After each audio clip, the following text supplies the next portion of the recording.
Hello बच्चा लोग, welcome to mind blowing classes. चलो स्टार्ट करते हैं। ये क्वेश्चन मैंने एक लिखा है, इसको समझ लो, इसका आंसर ले लो, फिर आगे बढ़ते हैं।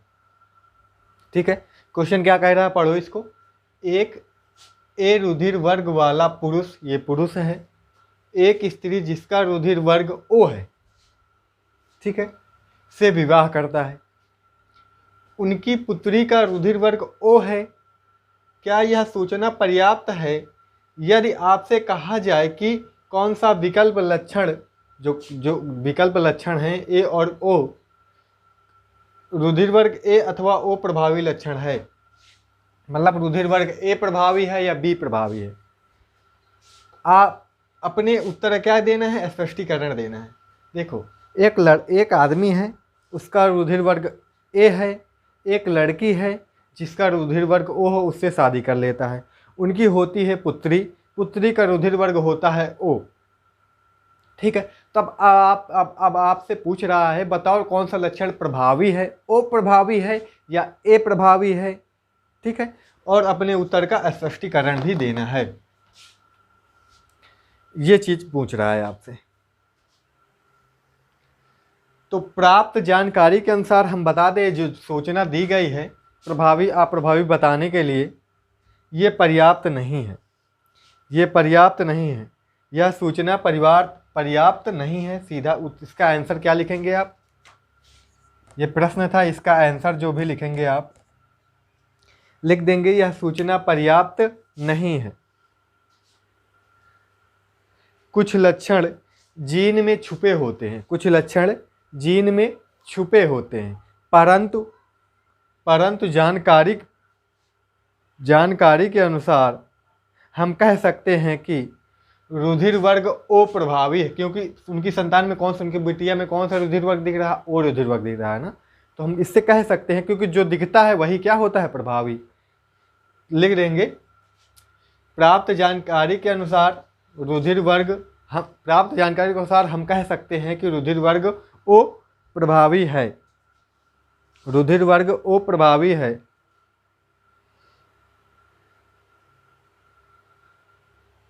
ठीक है,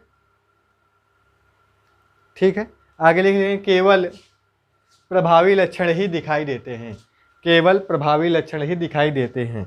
ये इसका स्पष्टीकरण हो गया, ये क्वेश्चन हो गया। ठीक है, ये क्वेश्चन हो गया।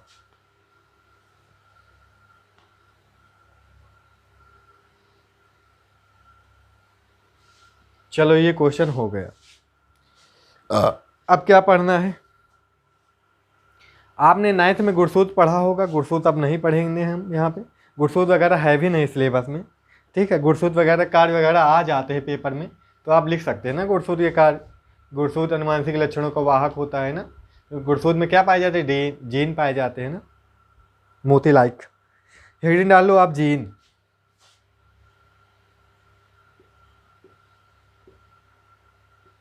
जीन, मेंडल जीन के बारे में नहीं जानता था, एक चीज़ याद रखना, मेंडल जीन के बारे में नहीं जानता था। उसने बोला था कोई कारक होते हैं, कोई फैक्टर होते हैं जो एक पीढ़ी से दूसरी पीढ़ी में जाते हैं और वही लक्षणों को लेकर जाते हैं। उसने क्या नाम दिया था उनका, कारक। बाद में ही जॉनसन नामक वैज्ञानिक थे, एक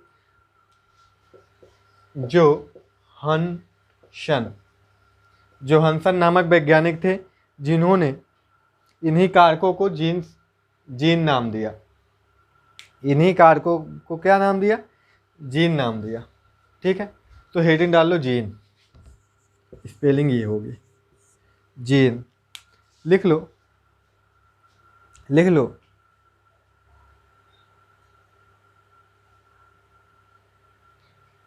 अनुवांशिक लक्षणों का नियंत्रण एवं संचरण अनुवांशिक इकाइयों द्वारा होता है, अनुवांशिक इकाइयों द्वारा होता है। इन इकाइयों को मेंडल ने कारक कहा, इन इकाइयों को मेंडल ने कारक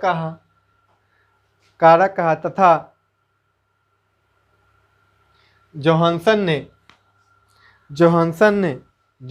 ने इन इकाइयों को जीन नाम दिया, इन इकाइयों को जीन नाम दिया। नई लाइन से लिख लो, नई लाइन से लिख लो, ठीक है, नई लाइन से लिख लो, इन्वर्टेड कामा चले लिख लो। जीन, जीन गुणसूत्र, गुणसूत्र पर, गुणसूत्र पर माला के मोतियों के समान, माला के मोतियों, माला के मोतियों के समान रैखिक क्रम में लगी संरचनाएं, रैखिक, रैखिक का मतलब सीधी क्रम में, जैसे ये गुणसूत्र है तो इनमें, हेलो,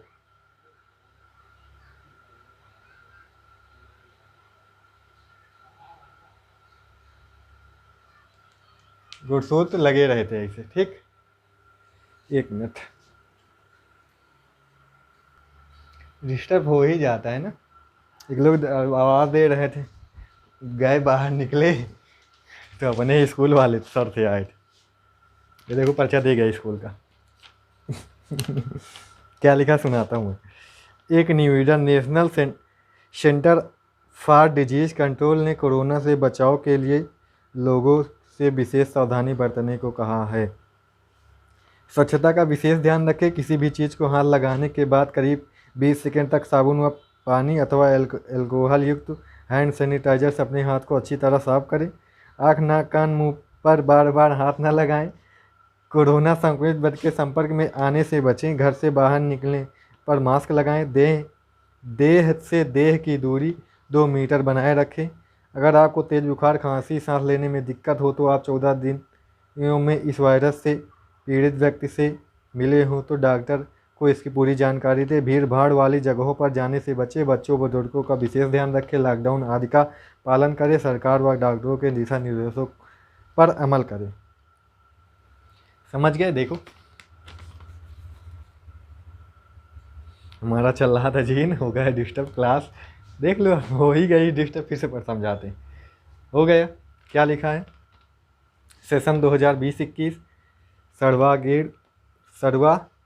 गीड़ विकास, उज्जवल भविष्य, शिक्षा संस्कार, education for excellence and bright future of your child, DSN Dayal Shiksha Niketan intermediate college, inter college Dayal, बड़े परिवर्तन की ओर अग्रसर, एक बड़े परिवर्तन की ओर अग्रसर, समझो। Now ready to touch new highest towards preparation, ENB qualified and well expert staff required, English, math and Hindi teacher for हम हाई स्कूल इंटरमीडिएट क्लासेज।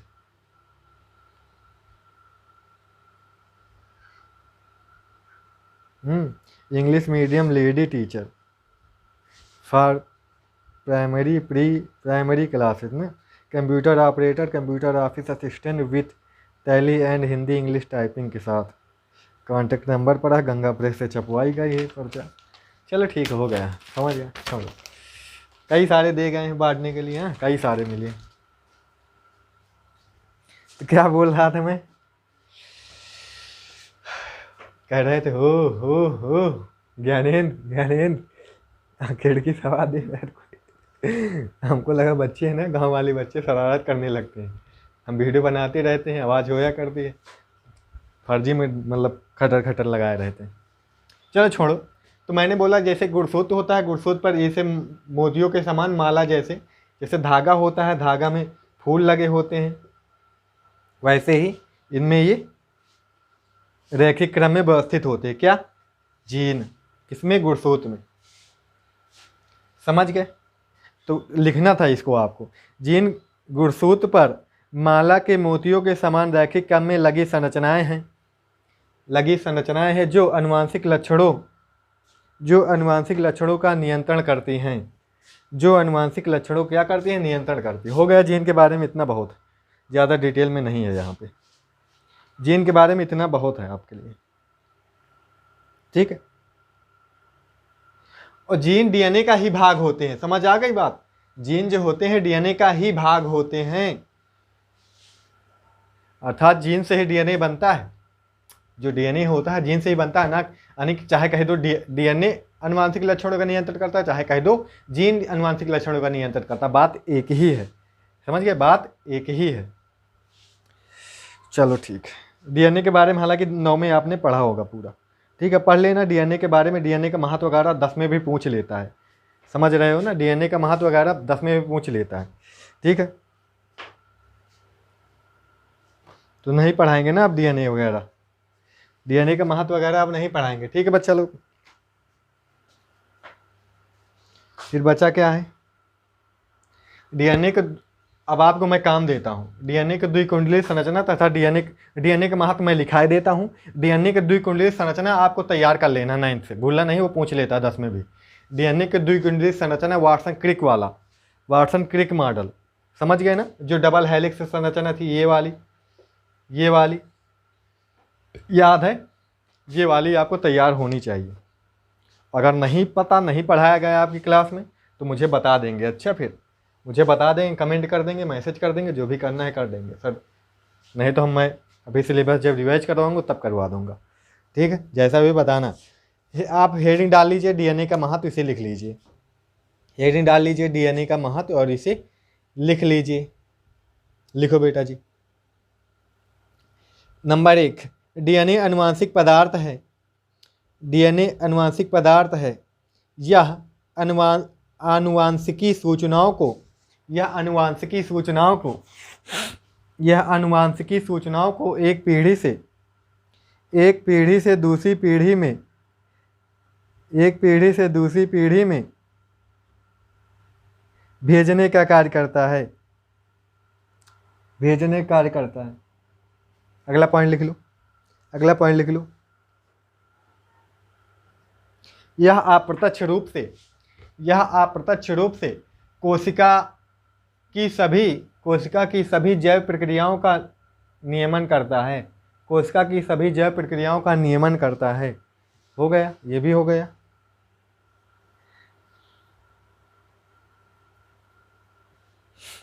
अगला, डीएनए प्रोटीन संश्लेषण के लिए, डीएनए प्रोटीन संश्लेषण के लिए सभी प्रकार के आरएनए का संश्लेषण करता है, डीएनए प्रोटीन संश्लेषण के लिए सभी प्रकार के आरएनए का संश्लेषण करता है।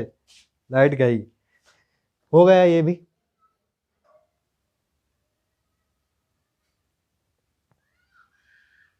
चलो खत्म करो।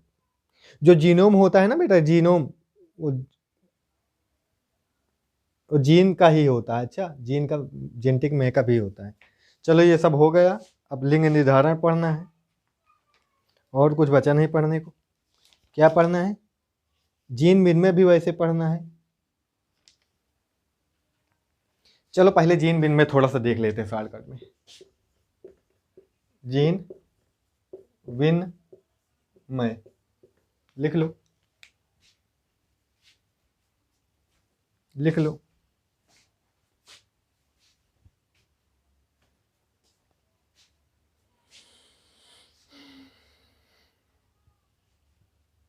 लिख लो।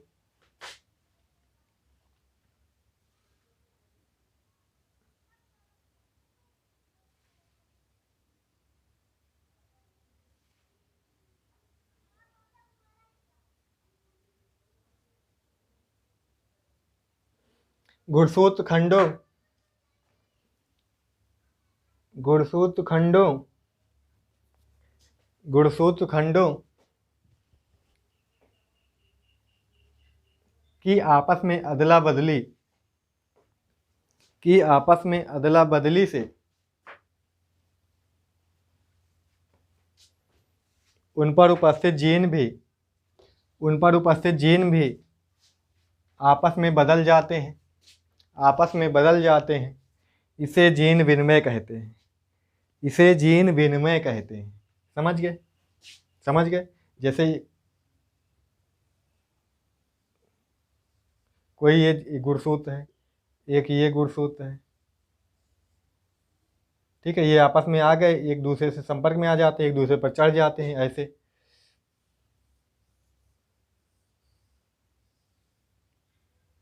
मान लो यहाँ पे आ गया, ऐसे चढ़ गए अब यहाँ पे इसका खंड इससे लग जाएगा, इसका खंड इससे लग जाएगा, समझ रहे हो? इसका खंड इससे लग जाएगा और इसका खंड इससे लग जाएगा, इसका खंड इससे लग जाएगा, इसका खंड इससे लग जाएगा, समझ रहे हैं ना? ऐसे होता है। मान लो ये यहाँ पे जो था वो यहाँ पे ऐसे था, ठीक है, वो यहाँ पे कैसे था, ऐसे था, तो ये यहाँ पे ऐसे था, बना देते हैं ना थोड़ा अलग, तो होगा क्या, ये ऐसे हो जाएगा। अब यहाँ पे जो है आगे इसका आ गया, ये समझ लो इस तरह, ये इसका उसमें चला गया, ठीक है, इस ऊपर वाले में चला गया, और यहाँ पे कैसे हो जाएगा फिर, यहाँ पे आधा आधा ऐसे रहेगा, आधा सादा हो जाएगा, ठीक। आधे सादा वाला किसमें, इसमें का आ गया, इसमें का जो रंगीन वाला था उसमें चला गया, मतलब बदला बदली ही हम दिखा रहे हैं यहाँ पे, समझ लो ये पूरे ऐसे थे। अच्छा, यही क्या होता है, जीन मिनमय, इसी को कहते हैं जीन मिनमय। इनके जीन भी आपस में अदला बदली हो जाती, ये होता है, ठीक है। अब ये काम हो गया ख़त्म, जीन मिनमय भी होगा ख़त्म। इस चीज़ को आप बना भी सकते हो, ठीक है, इस चीज़ को आप बना भी सकते हो, कोई दिक्कत नहीं। चलो जीन मिनमय नीचे लिख देना फिर।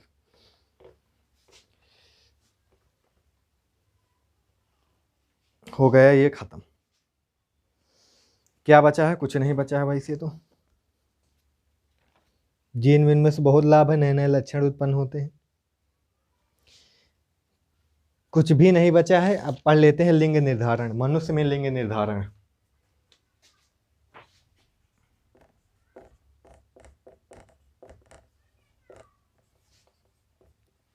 लिंग निर्धारण। हम लाइट का इंतज़ार कर लेते हैं, तब इसको पढ़ेंगे। अब चाहे जब आए फिर वीडियो बनाते हैं, ठीक है, क्योंकि ख़राब लगता है, अच्छा नहीं लगता फिर। चलो ठीक है, चलो आओ लिंग निर्धारण पढ़ लेते हैं। लिंग अर्थात सेक्स, सेक्स अर्थात मेल या फीमेल, समझ रहे हो, मेल या फीमेल भरना है, ठीक है, भरना नहीं है। मेल या फीमेल का निर्धारण कैसे होता है कि लड़का होगा, पुत्र संतान जो होगी, लड़का होगा लड़की होगी, और लड़का कब होगा लड़की कब होगी, ठीक है। इसके पहले मैं थोड़ी सी गुणसूत्र के बारे में जानकारी देना चाहता हूँ। गुणसूत्र होते हैं मानव में 46। कितने होते हैं, 46। 46 होते हैं। इनको कहे जोड़े में कहे तो 23 जोड़े होते हैं, 23 जोड़े होते हैं। कुल 46 होते, 23 जोड़े होते हैं। एक जोड़ी में 2 गुणसूत्र होते हैं, समझ रहे हो, जैसे एक जोड़ी चप्पल मतलब 2 चप्पल, वैसे ही 23 जोड़ी गुणसूत्र मतलब 46 गुणसूत्र। क्या गुणसूत्र, समझिए। 23 जोड़ी में 22 जोड़ी जो होते हैं ये कायिक गुणसूत्र होते हैं, मतलब इनसे लिंग निर्धारण का कोई संबंध नहीं होता है। प्लस जो 23वां जोड़ी होता है वो क्या होता है, लिंग गुणसूत्र होता है। 23वां जोड़ी जो होता है गुणसूत्र मनुष्य में, वो लिंग गुणसूत्र होता है, समझ रहे। यही 23वां जोड़ी ही लिंग निर्धारण में भाग लेता है। यह चीज़ समझ में आ गई। जो 23वां जोड़ी गुणसूत्र है यही लिंग निर्धारण में भाग लेता है, ठीक है बेटा जी। अब मादा में कैसा होता है 23वां जोड़ी गुणसूत्र, पुरुष में कैसा होता है 23वां जोड़ी गुणसूत्र,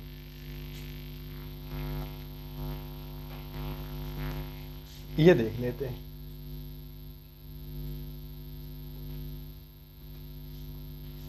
देखो, हम जैसे बनाना चाहें तो एक जनरल ढांचा बनाएंगे। 1 जोड़ी, 2 जोड़ी, 3 जोड़ी, 4 जोड़ी, 5 जोड़ी, 6 जोड़ी, 7 जोड़ी, 8 जोड़ी, 9, 10, 11, 12, 13, 14, 15, 16, 17, 18, 19, 20, 21, 22, अब 23वां जोड़ी, 23वें जोड़ी में ही अंतर होता है थोड़ा सा। 23वां जोड़ी मादा में तो ऐसे ही होता है, ये मादा गुणसूत्र का प्रारूप है। मादा गुणसूत्र प्रारूप हो गया ऐसा। ये कौन सा है? ये हमारा 23वां जोड़ी है। ये कौन सा जोड़ी है? 23वां जोड़ी है, या फिर कह दे लिंग गुणसूत्र है।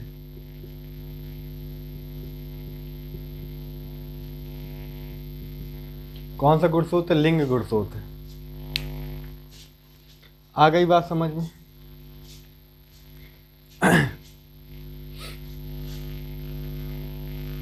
ठीक। पुरुष की बात करें, नर या पुरुष गुणसूत्र प्रारूप, पुरुष लिख दो, स्त्री लिख दो। अच्छा, पुरुष गुणसूत्र प्रारूप, यहाँ पे क्या होता है? एक वायु होता है, वायु होता है। वायु गुणसूत्र कैसा होता है? वो वायु होता नहीं, वायु हम मानते हैं, लेकिन जो होता है एक्स जैसा ही होता है, पर वो छोटा होता है। ठीक है, पुरुष में ऐसा होता है। बाकी 22 जोड़ी सेम होंगे, 23वां जोड़ी ही भिन्न होता है नर और मादा में। कौन सा गुणसूत्र भिन्न होता है? 23वां जोड़ी। बाकी 22 जोड़ी तो दोनों में, स्त्री पुरुष दोनों में गुणसूत्र समान होते हैं। समझ आ गई बात? 23वां जोड़ी ही अलग होता है। स्त्री मैंने बताया दोनों सेम होते हैं, एक्स जैसे ही। और यहाँ पे ये एक बड़ा होता है एक्स जैसे, एक छोटा हो जाता है। ठीक है, ये छोटे वाले को वाई से डिनोट करते हैं, वाई से व्यक्त करते हैं कि वाई जैसा है। समझ आ गई बात? ये चीज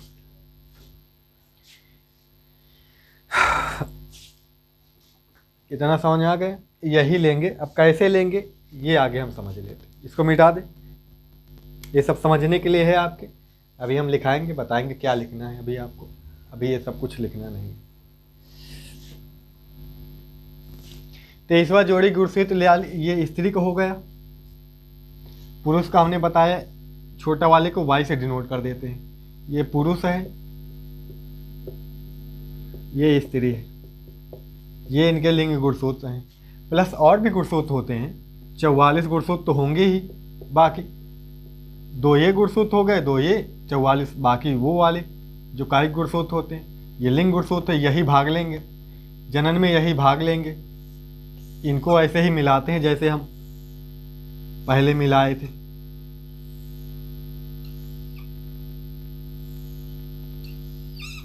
हो गई बात? ऐसे मिला देंगे। एक्स एक्स से मिल रहा है, फिर एक्स किससे? एक्स वाई से मिल रहा है, फिर एक्स एक्स से मिल रहा है, एक्स वाई से मिल रहा है।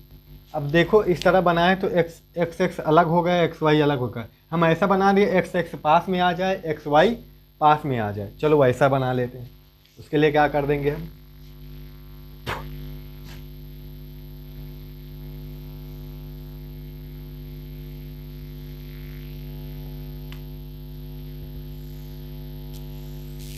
इससे मिला दे, इसको भी हम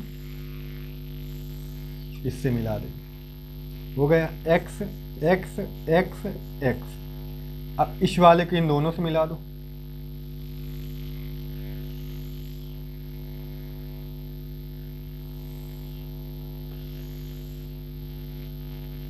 एक्स वाई हो गया।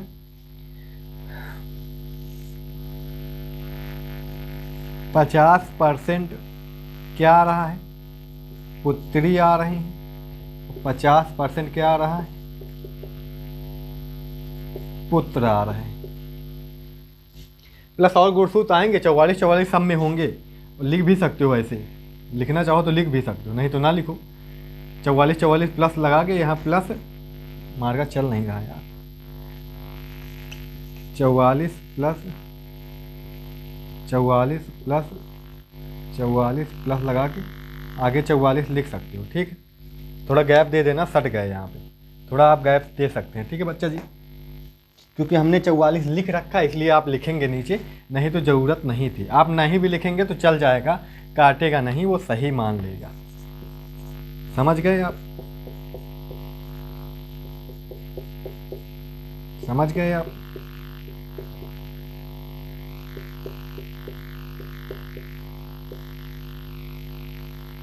44 44, सॉरी यार, पहले लिखना चाहिए था ना 44। गंदा हो रहा है। चलो हो गया। क्या समझ में आया? जब स्त्री का एक्स गुणसूत्र पुरुष के एक्स गुणसूत्र से मिलता है तो क्या होता है? पुत्री होती है। क्या होती है? पुत्री होती है। जब स्त्री का एक्स गुणसूत्र पुरुष के वाई गुणसूत्र से मिलता है तो क्या होता है? पुत्र होता है।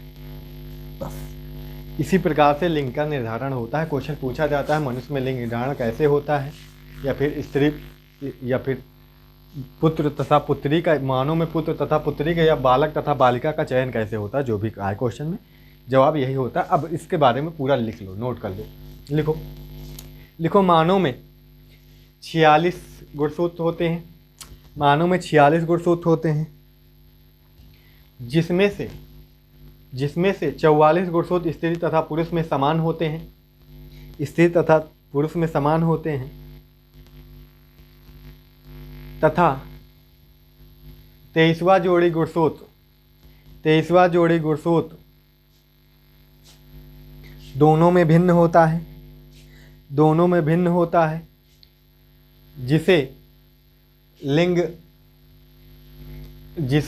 जो लिंग निर्धारण में भाग लेता है। ऐसे लिखो, जो लिंग निर्धारण में भाग लेता है, जिसे लिंग गुणसूत्र कहते हैं। हो गया इतना। अब आगे लिख लो। जब इस पुरुष का, देखो स्त्री में तो दोनों एक्स होते हैं। जो लड़का या लड़की बनना है वो डिपेंड किस पे करता है? पुरुष के गुणसूत्र पर। स्त्री के गुणसूत्र पर नहीं डिपेंड करता है, ये गलत बात है।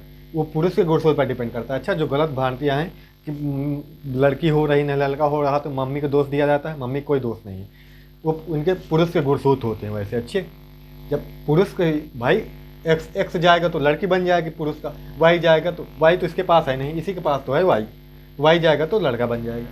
अब एक्स ही जा रहा है इसका, तो इसके गुणसूत्रों में कमी है, ना कि इसके स्त्री के गुणसूत्रों में कमी नहीं है। ठीक है, ये चीज़ याद रखना आप। चलो लिख डालो, क्या बोला मैंने? जब स्त्री का एक्स गुणसूत्र पुरुष के एक्स गुणसूत्र से मिलता है तो पुरुष के एक्स गुणसूत्र से मिलता है तो पुत्री का निर्माण होता है। तथा जब स्त्री का एक्स गुणसूत्र पुरुष के वाई गुणसूत्र से मिलता है तो पुत्र का निर्माण होता है, या पुत्र उत्पन्न होता है, या पुत्र पैदा होता है, जो भी कहो। ठीक है, पहले निर्माण होगा तभी तो पैदा होगा, तभी तो उत्पन्न होगा। चलो हो गया ये सब,